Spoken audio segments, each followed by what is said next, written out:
Ruhut ditulis supaya gampang dia. Marah nih. Advocatus diaboli. Tahu artinya? Advocatus diaboli. Itu bahasa hukum Ruhut itu. Nggak pernah punya kompilasi. Ngomong aja. Jadi kalau Anda nggak ngerti Richard Foster, Anda bilang Anda lawyer papan atas, bagi Richard Foster Anda itu papan yang paling dangkal itu. Saya bangga Siapa kau? Benar. Ini ada ngaca. Ngaca ya. Biar pintar kau, Roke.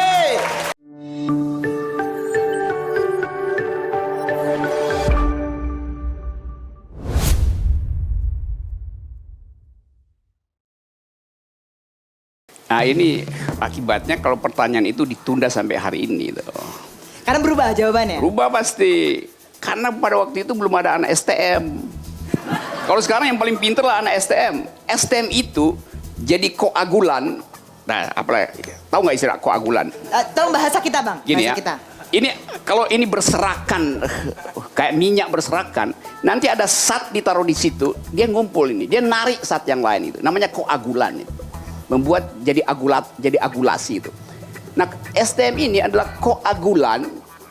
Ruhut ditulis supaya gampang dia. Marah nih. Jadi STM ini jadi koagulan dari seluruh kecerdasan oposisi itu. Jadi kalau ditanya siapa yang paling cerdas di antara mereka itu, ya anak STM.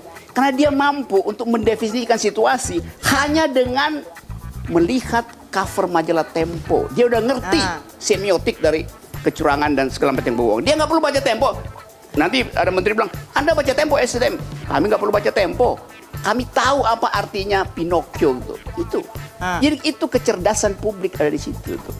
Oke, Sultan, kamu fakultas apa? Bukan teknik. Oh, FISIP. Oke. Berarti kamu belum terlalu pintar karena kamu bukan anak teknik. Oh, saya pernah belajar, saya pernah jadi mahasiswa fakultas teknik, jadi saya ngerti soal-soal gitu. Saya juga FISIP, jadi saya kayaknya nggak setara gitu loh pikirannya. Silakan. Gini, sebetulnya saya pengen bertanya begini, Bang, abang khawatir nggak kalau resonansi dungu?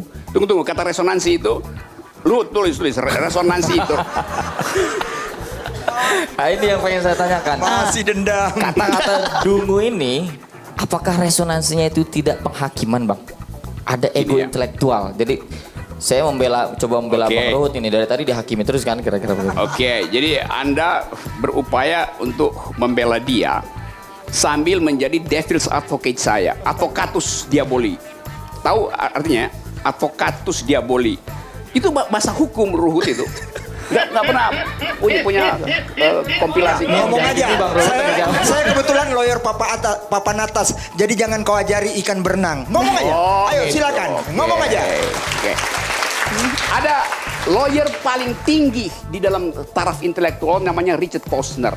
Dia menulis buku tentang economic analysis of law. Jadi acuan seluruh dunia. 13 kali terbit. Dan dia adalah hakim agung di Amerika Serikat. Itu diucapkan juga oleh beliau. Jadi kalau Anda nggak ngerti Richard Foster, Anda bilang Anda lawyer papan atas, bagi Richard Foster Anda itu papan yang paling dangkal itu. Papan yang paling dangkal itu. Papan yang paling dangkal itu.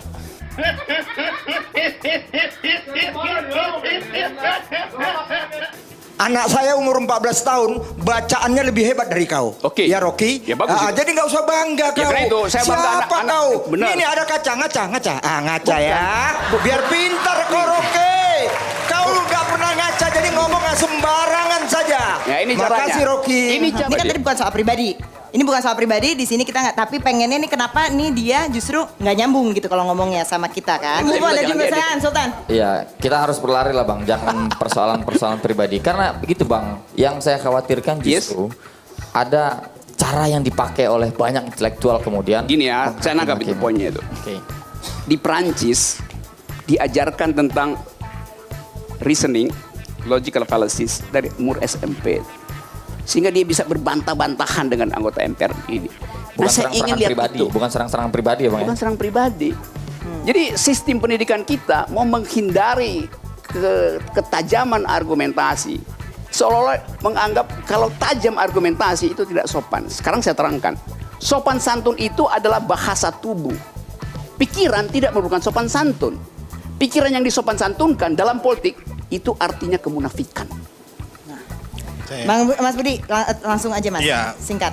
Pertama, Pak Rocky sekarang menjadi idola baru di kelompok yang bahkan di kelompok-kelompok agama. Di warganet lah, in general. Sama-sama bahaya dengan politik rezim, politik buzzer yang sangat yang Anda anggap berbahaya juga. Nah ini tadi sekali lagi bedanya di mana gitu. Sekarang Anda menikmati menjadi selebriti di kelompok-kelompok yang Oke, saya terangkan. Saya tidak nikmati.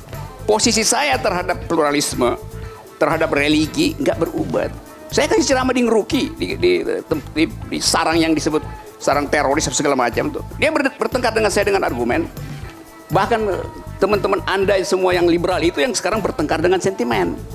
Jadi framing itu memperlihatkan bahwa kita sebetulnya menginginkan segregasi itu terjadi karena agama. Enggak, saya ingin pisahkan bukan orang suci dan orang kafir. Saya ingin pisahkan orang dungu dan orang yang berpikir. Oke, kalau gitu sekarang pertanyaan terakhir sebelum epilog nih. Bang Rocky nih kalau saya lihat di tweetnya itu masih juga nyebut bong. Kan udah lewat kita pemilu, udah selesai. Oke, udah lewat. Pemilunya udah lewat. Bahkan presiden udah bilang jangan sebut lagi kampret segala macam cebong. Tapi faktanya masih ada. Bong itu adalah sinonim dari kedunguan. Sinonim dari kedunguan. Catat itu. Bukan Itu kan definisi yang Rocky definisikan sendiri kan? Itu definisi yang Anda definisikan sendiri. Saya definisikan itu dan akan dicatat kemudian akan masuk di dalam kamus Indonesia berikut. Kenapa? Ada soal apa?